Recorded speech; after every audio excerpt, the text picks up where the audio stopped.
kidnapping Summer.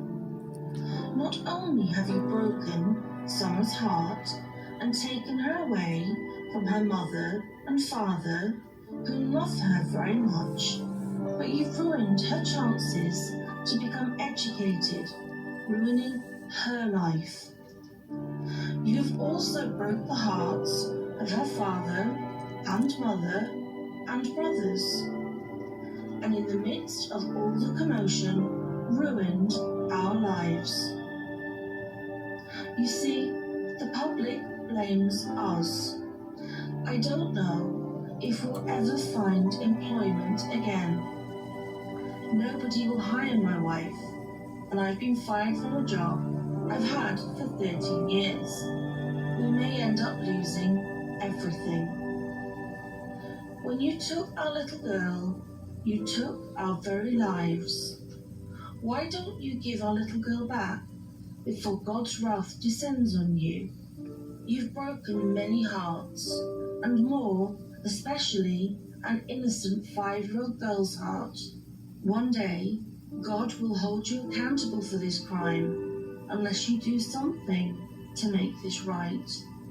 Please, do the right thing and turn our daughter over to the authorities. We're begging you with all our hearts, please, do the right thing. Summer's father.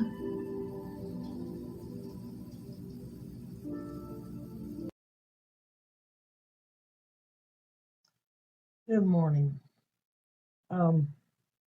First off, I want to let you guys know that I am a little bit sick, so try to overlook my voice, the fact that I don't feel so energetic. I had a real hard time trying to figure out if I wanted to even do a video about these letters. I know the first one I couldn't even bring myself to consider doing, and then I did do one.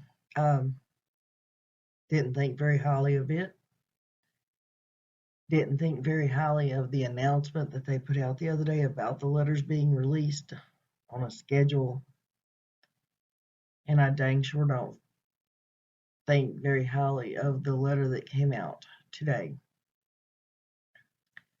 I do not think very highly of the people who helped Don put the letters out there, or that encouraged him that it would be a good idea.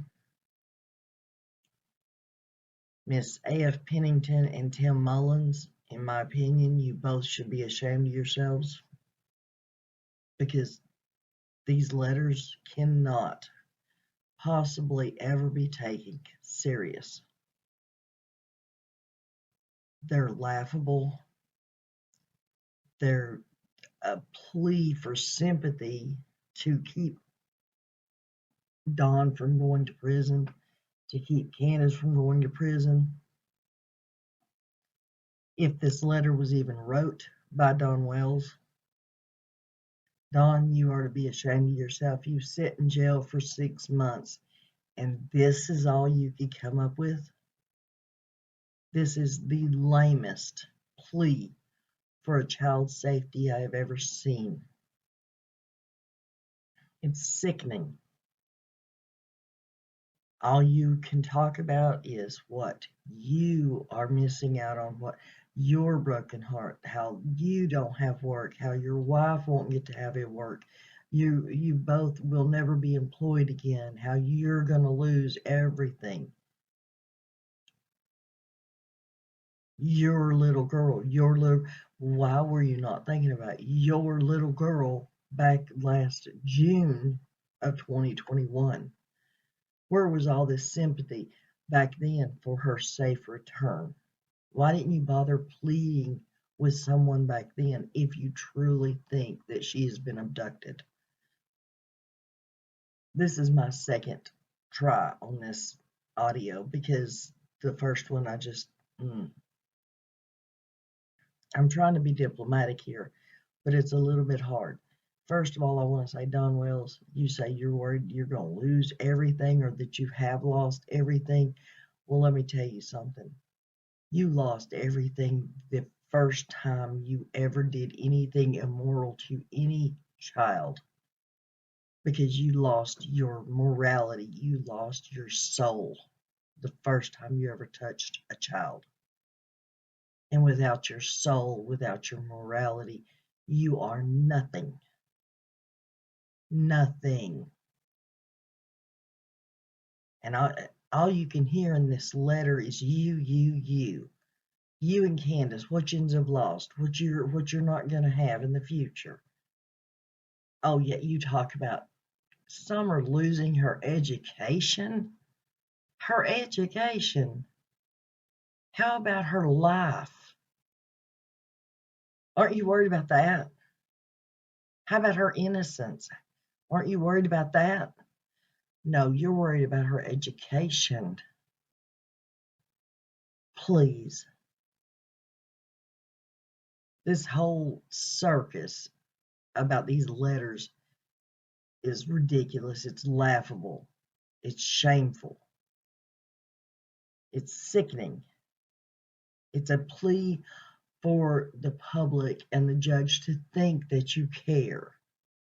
The very thing that you said that it wasn't. That's exactly what the shit it is. Not one time do I hear in any letter that you've wrote, do I hear you say Summer's name. Her name is Summer, but yet you never bother to say it. Why is that, Dawn? You never say her name. You never plead for her safe return. Why would you sit there and ask, why can't you return her?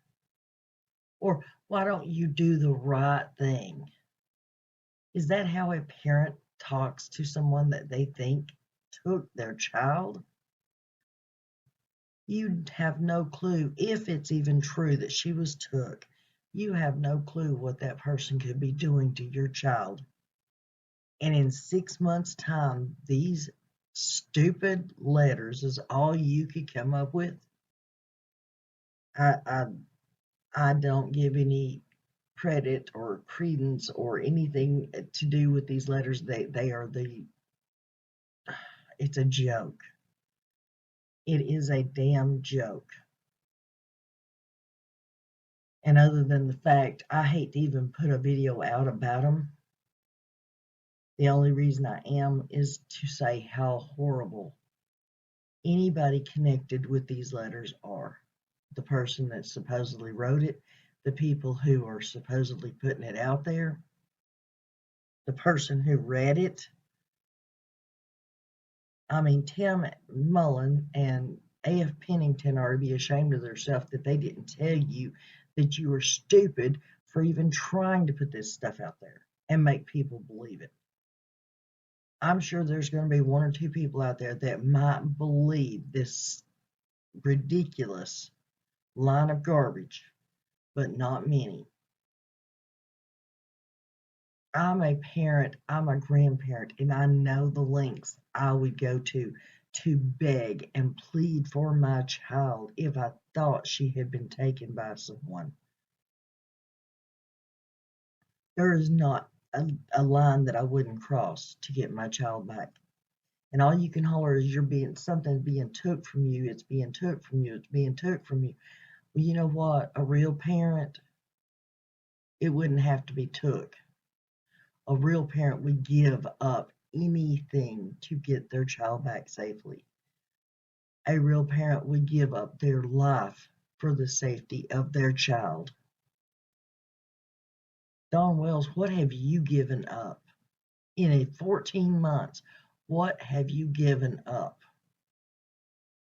You can't say your freedom because that was took from you because you stupidly, instead of caring about your child, you went out drinking.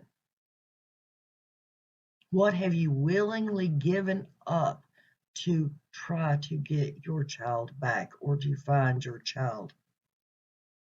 You haven't given anything. You're laughing stock. That's what you are. And you try to say you're a godly man? How can you say you're a godly man when you touch little kids and harm them. And that's out of your own mouth. You yourself admitted it. I know a lot of people are going to go against what I'm saying here. They're not going to like what I'm saying. You know what? I really don't care. I thought about not even doing this video, but I had to say what I had to say about this stupid letter and these lies that are on this page or computer screen, where that's at. You're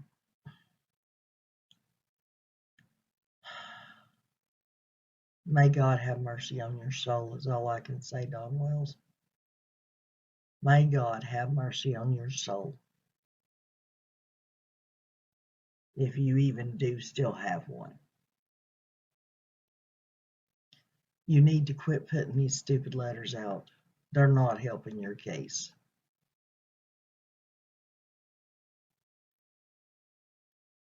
Folks, join us this evening at 7 o'clock. I'm going to have Charlie K on. And just for the people who want to say, well, Charlie K is not a YouTuber, he's not a content creator. No, he's not. But when you have a YouTube channel, it takes more than just the content creator to put the channel out and keep it going.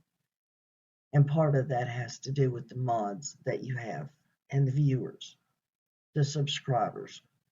And Charlie is all of those. And he's also he's ex-military, he served our country, and he's had a hard time in his past, and he's overcome those hard times. He's climbed his way back up, and he has a story he wants to tell. And I think some of us could learn a lot from what he's got to say. So join us at 7 o'clock, folks. And hear Charlie's story. And I hope that you get something from this video. Even if you don't, at least you know how I feel about these letters and donwells and Candus. And anyways, I hope to see you there this evening, guys. Try to have a wonderful day, and I'll talk to you later.